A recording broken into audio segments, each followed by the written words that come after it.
Visakha steel ప్లాంట్కు కేంద్రం నిధులు కేటాయించడంతో విశాఖ పశ్చిమ నియోజకవర్గ ఎమ్మెల్యే గణబాబు సంబరాలు చేశారు. విశాఖ స్టీల్ ప్లాంట్ ప్రైవేటీకరణ చేయడాన్ని వ్యతిరేకిస్తూ కార్మికులు నిరసన తెలిపారు.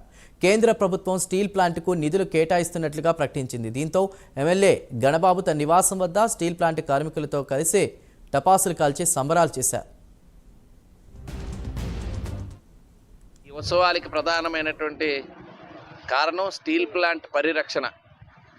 అది ఒక ఎన్డీఏ వల్ల అవుతుందని అనుకున్నాం. ఈరోజు చంద్రబాబు నాయుడు గారి చొరవతో నరేంద్ర మోడీ గారు నిన్ననే ఏదైతే క్యాబినెట్ ఆమోదం పొంది ఒక రివైవల్ ప్యాకేజ్కి 10,000 కోట్ల పైగా ఈరోజు అనౌన్స్ చేయటం, ఈ ప్రభుత్వం రాగానే ముందు ఒక ఫుల్ కెపాసిటీతో ప్లాంట్ రన్ అవ్వాలనే ఉద్దేశంతో 1,650 కోట్ల రూపాయలు ఆల్రెడీ రిలీజ్ చేసినటువంటి విషయాన్ని మీకు గుర్తు చేస్తున్నాను.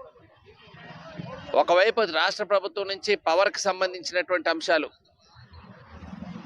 3 నెలలు కాదు 6 నెలలైనా పవర్ బిల్స్ పే చేసేటట్టుగా వెసులుబాటు కలిగిస్తూ ఒక 100 కోట్ల నష్టం రాష్ట్రానికి ఉన్నప్పటికీ కూడా స్టీల్ ప్లాంట్ అనేటువంటిది విశాఖ ఉక్కు ఆంధ్రుల హక్కు నినాదంతో పుట్టుకొచ్చినటువంటి ప్లాంట్.